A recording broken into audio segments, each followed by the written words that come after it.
Realmente um ataque alienígena, outro alguma coisa forjada para esconder outra coisa, e o terceiro é só um false flag, ou não sei qual é o nome, como que é? Ops, lá o... PSYOP, Operação Psicológica. Né? Operação Psicológica, para vir alguma coisa de dominação, uma coisa bem maior, assim. Então, quando a gente conecta com outras falas, né? Deixa eu... Eu citei o Jeremy Corbell, que falou que o maior segredo da humanidade é que tá vindo uma falsa invasão alienígena, mas é para ninguém acreditar. E ele falou que estava arriscando a vida falando isso. O Stephen Greer também fala isso. Ele diz que o Stephen Greer diz alienígenas existem, mas eles vão forjar uma invasão alienígena dizendo que são alienígenas do mal para unir a humanidade e criar um governo global. E aí o Stephen Greer, ele entrevistou e tem na internet a palestra de uma americana chamada Carol Rosin. R-O-S-I-N, Rosin, Carol Rosin. Que é? A Carol Rosin, ela foi secretária do Wernher von Braun, que era aquele major da SS lá do Hitler que foi levado para os Estados Unidos na Operação Paperclip e criou a NASA, né? Então esse cara, o Wernher von Braun, que manjava muito das coisas, né? Tanto na Alemanha quanto nos Estados Unidos, no seu leito de morte, ele disse para a sua secretária Carol Rosin que seriam inventados vários inimigos da humanidade e o plano final seria usar esses inimigos inventados para criar um governo global, único global. Primeiro seriam os russos, depois os terroristas islâmicos, depois os meteoros, aí eu não olhe para cima, né? O filme. E depois uma falsa invasão alienígena. E essa falsa invasão alienígena faria com que a humanidade, acreditando que estava sendo invadida, se uniria e escolheria um governo único global. Assim como a gente vê no filme, não só no Independence Day, mas no filme A Chegada também. A Chegada, eles se reúnem, tem um comitê para poder lidar com essa questão, né? Um comitê mundial, né? É, isso, para poder representar a humanidade perante esses seres. E tem alguma coisa nesse filme que eu não lembro, que os chineses não concordam e a menina consegue convencer eles. Faltava só o... Eu não lembrava desse detalhe. Eu não sei se eles não estão colaborando com as informações. Acho que é Amy Adams, né? A atriz, né? Aí ela sabendo... Porque aí é complicado, porque devido à linguagem dos alienígenas, não existe passado, desenho, presente e né? futuro, né? Tá tudo conectado. Então ela tinha uma informação do futuro que ela joga pro presente e convence o chinês a cooperar. A entrar na jogada. Entendi. Então, Vilela, é extremamente estranho você ver como é que essa série ou essa trilogia de livros estão virando realidade diante dos nossos olhos, né? Logo que a série foi lançada em 2024, os aceleradores de partícula começaram a apresentar problemas, assim como na série. E hoje a gente está vendo o sumiço dos cientistas, não só nos Estados Unidos, mas na China também, né, Vilela? Esse que é o problema. Não é só por aqui, não. Só que na China é mais complicado, né? Porque muitos dos cientistas chineses de ponta que estão sumindo, eles botam assim, causa não revelada. Causa não revelada. Doença súbita. O governo ainda fala assim, morreu servindo a pátria. Você fala, pô, isso é um termo que geralmente você fala do cara que morre em combate, né? Como assim o cara teve uma doença súbita e morreu defendendo a pátria, né? Então lá na China o negócio tá ficando estranho também. E isso preocupa, né? Porque tá virando um problema global. Ali, ó, Vilela, a cientista chinesa, ó.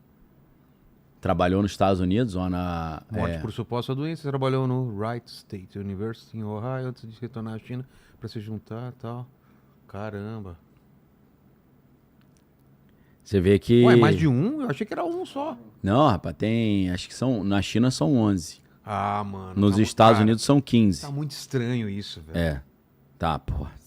Esses caras estão de brincadeira, né? Então, assim, para quem achava que profissão perigosa era ser policial no Rio de Janeiro, ser cientista também nos Estados Unidos e na China agora é profissão de risco. Tem que dar ao adicional de periculosidade pro cara. Esse daqui que você falou, ali, ele teve a causa de morte não divulgada. Olha lá, Vilela, causa de morte não divulgada. Mais um. Tem uns que são doença súbita, né? Tem outra causa aí, ô Homer, que você vê aí, porque... Doença súbita.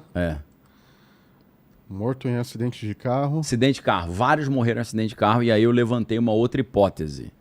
Que a hipótese é a seguinte. Ó, um aqui, ó, morte por acidente não especificado. Pô, tá de brincadeira, né? Escorregou em casa, né?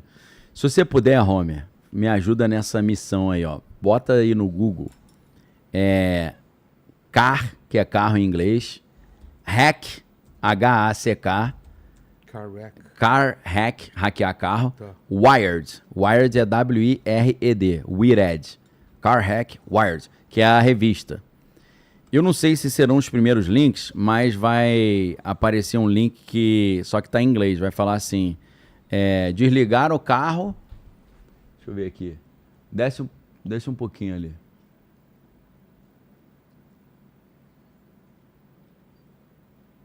Cara, é uma dessas matérias, é porque pode descer mais um pouquinho. Vê no próprio Google, na lista que aparece do Google, porque acho que fica mais fácil. Que eu acho que é essa aí, ó.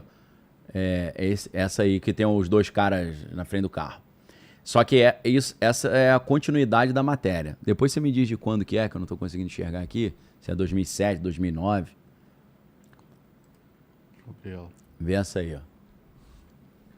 Aqui tá falando que é 1º de agosto de 2016. 16, mas isso aí é o follow-up, é a suíte, é a continuação da matéria. Vê se embaixo ali, logo no início, tem um link da matéria original. Não é essa não, é o recall dos veículos. Não tem problema, pode ser essa mesmo. Sabe o que os caras mostraram, Vilela, em 2000...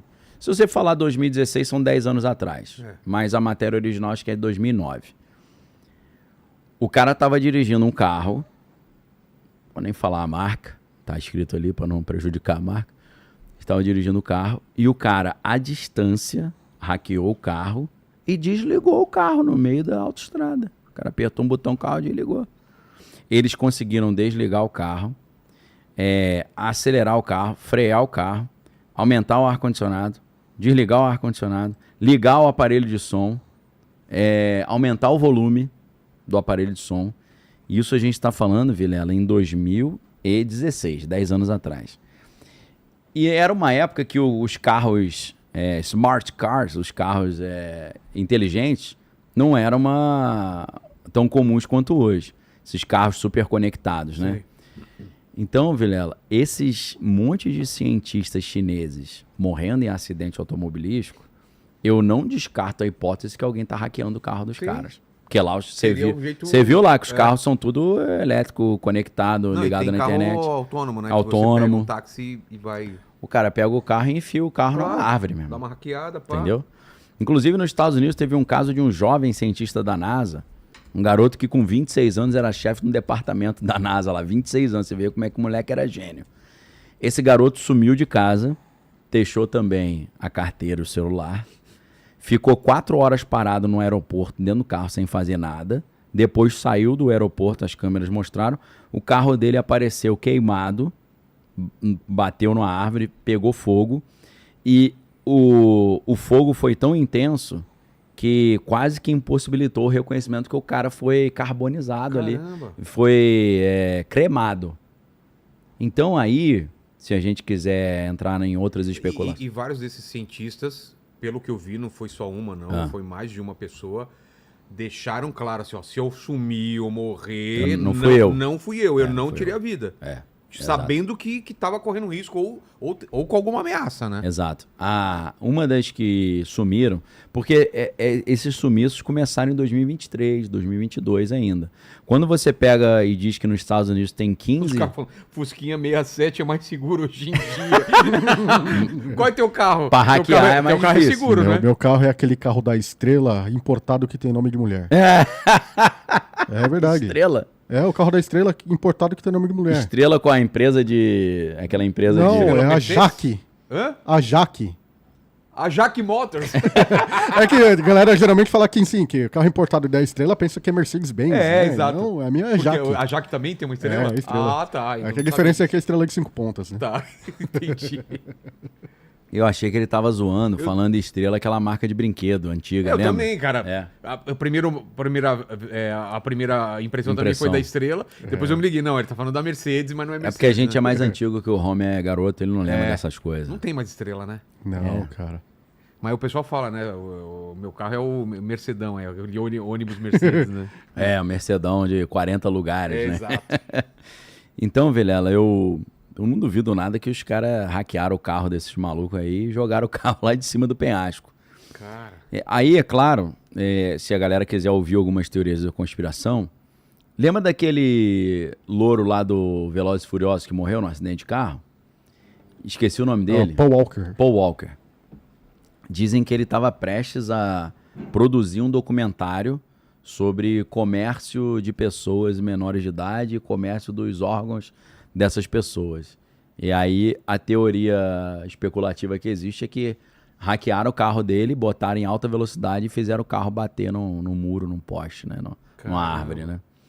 E aí, aí você fala, isso é lorota, mas impossível não é. A gente colocou uma matéria da Wired Magazine sobre isso. Lembrando que a Wired Magazine é uma das revistas mais famosas do mundo de ciência e tecnologia.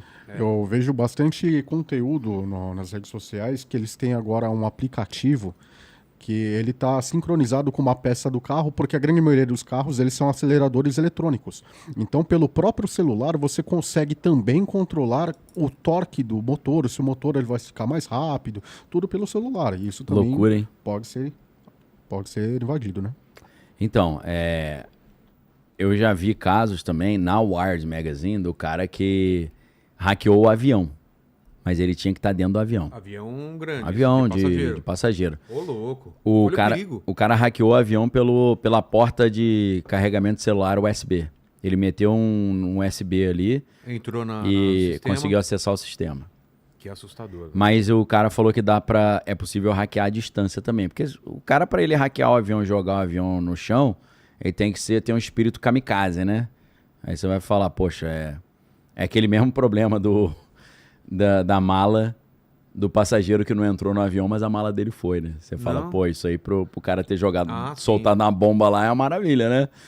Então, se a galera pesquisar com carinho, principalmente nesses veículos internacionais que, infelizmente, acabam tendo uma qualidade melhor do que alguns locais, você vai ver que hackear carro, hackear um avião, sabotar um carro, sabotar um avião, são coisas muito mais comuns, corriqueiras e frequentes e fáceis do que a gente poderia imaginar. Porque, Vilela, você vê muitos podcasts, né, nos comentários, para muitos especialistas, nunca aconteceu um avião cair porque foi sabotado e um carro bater porque foi sabotado. Sempre tem uma explicação mecânica, científica e tem um laudo, né? Então, assim, isso acontece. É claro que acontece, é só você pesquisar.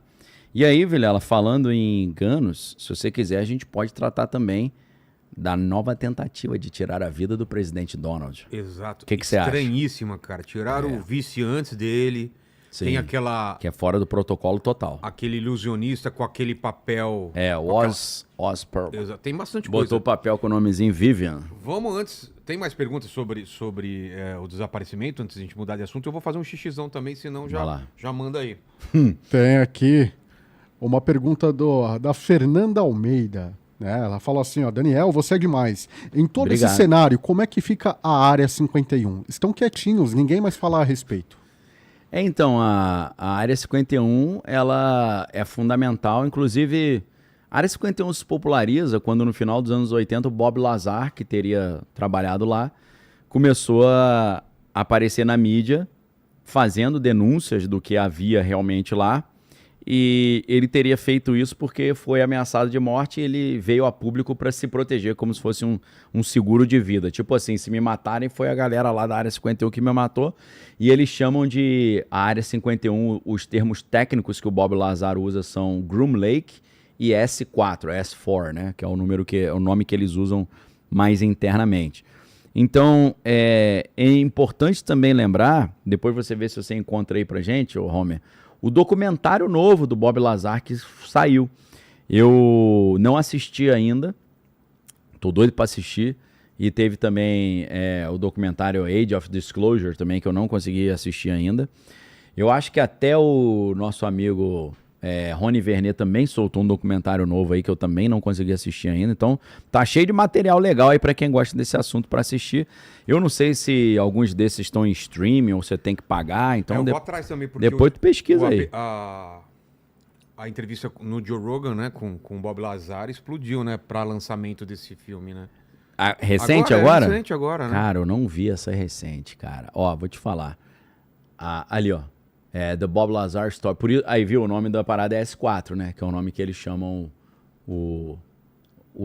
a Área 51, né? O que o Bob Lazar conta da Área 51? Ele diz que ele foi contratado para trabalhar numa força-tarefa de engenharia reversa de um OVNI. Tá.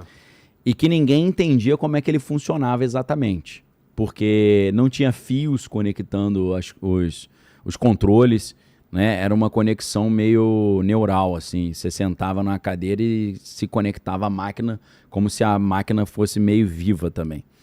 E aí ele diz que o projeto era completamente compartimentalizado, ou seja, totalmente separado. Isso, por um lado, era bom para eles, porque tinha o objetivo de impedir que alguém conhecesse todo o espectro da pesquisa e pudesse abrir o bico e contar para as pessoas.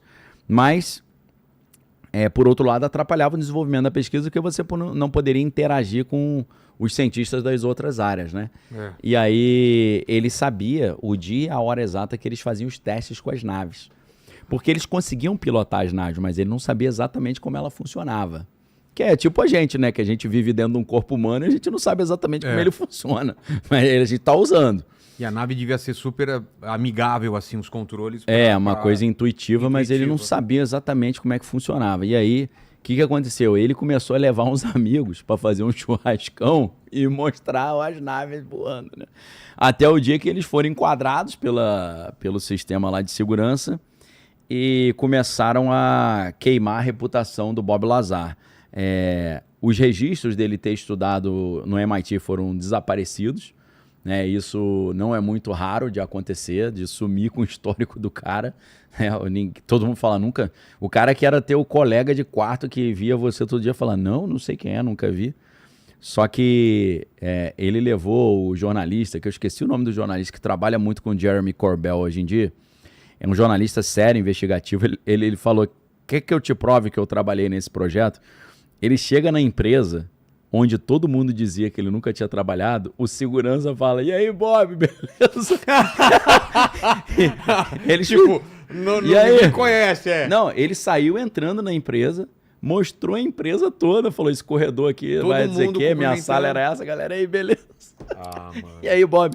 E aí, a única coisa que sobrou de registro dele trabalhando nesse projeto é uma página de comemoração dos aniversariantes, dos funcionários aniversariantes do mês. Tava lá Bob Lazar, dia tal. Ele falou aí, ó, não tô te falando, esqueceram de sumir com essa prova, que né? Legal, cara. E aí, o que ele diz? O Bob Lazar é um cara que poderia, com toda razão, falar o famoso eu avisei. Porque nos anos 80 ele já falava do elemento 115, que não existia na época oficialmente. Depois, em 2003, descobriram o elemento 115, que é o moscóvio, né? Que tem a ver com Moscou. Ele dizia que ele acessava o centro de pesquisa com uma máquina onde você enfiava a mão e ela identificava quem era quem pelo espaço entre os ossinhos da mão e dos dedos. Falaram que isso era palhaçada e descobriram outro dia um